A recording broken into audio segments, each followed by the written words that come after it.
So now I'm going to look at solving equations by the addition method. So the first step in solving by the addition method is you got to get both equations in this form. I call the standard form. Okay, different books might have different definitions, but the ax plus by equals c form. So you got the x plus the whatever x plus whatever y equals your constant. Okay. Now, next, we got to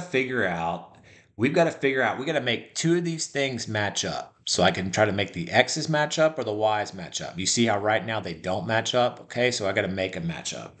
What I would do is I would try to make the x's match up because I could multiply this by a number to get that one.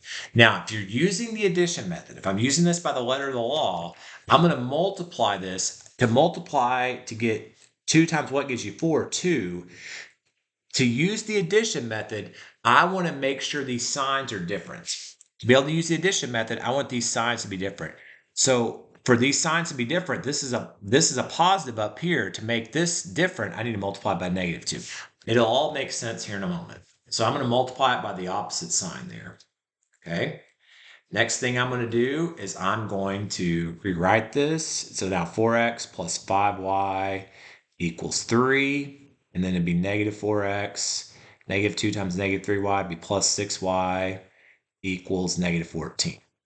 Okay, so I'll rewrite these equations. Now, my whole purpose in doing that was this. These two coefficients, these are what we call additive inverses. What does additive inverses mean? That means if you add them together, you get 0. And so if I were to add these together right now, 4x plus -4x, it equals 0. So they would cancel. So my whole mission, just kind of like on the last problem, I'm trying to get from 2 letters in 2 equations down to 1 letter or 1 variable in 1 equation. So I add, those go away, so I've got to add here and here. What's 5y plus 6y? 11y.